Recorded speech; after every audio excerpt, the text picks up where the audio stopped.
Greetings everyone. ఈరోజు మనం robotic total knee replacement గురించి మాట్లాడగలుగుతున్నాము. నార్మల్ కన్వెన్షనల్ టోటల్ నీ రీప్లేస్మెంట్లో మనం నీ జాయింట్ను ఓపెన్ చేసి మన డ్యామేజ్ ఉన్న కార్టిలేజ్ అన్ని డైరెక్ట్ అండర్ విజన్ పైన బోను కింద బోను రెండు కట్ చేసి విల్ బి రీప్లేసింగ్ ఇట్. దీనికి రోబోటిక్కి డిఫరెన్స్ ఏంటి?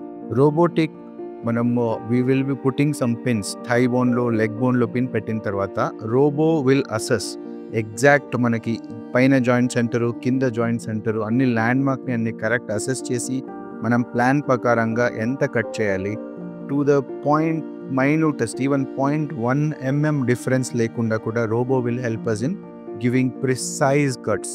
0.1 mm 0.1 degree కట్స్ కూడా మనం అంత ప్రిసిజన్తో తీసుకోవచ్చు. అండ్ రోబోతో చేసినప్పుడు మనం డిసెక్షన్ సాఫ్ట్ టిష్యూ అన్ని మజిల్స్ అన్ని కట్ చేస్తే చాలా తక్కువ ఉంటుంది. దీని నుంచి అడ్వాంటేజెస్ ఏమంటే ఒకటి సర్జరీ ప్రిసిజన్ ఎక్కువ అవుతుంది, సెకండ్ వచ్చేసి ఆపరేషన్ తర్వాత పెయిన్ చాలా తక్కువ ఉంటుంది అండ్ ఎర్లీ రికవరీ ఉంటుంది. These are the specific advantages robotic TKR నుంచి. The results are wonderful. Let us discuss about this. Thank you.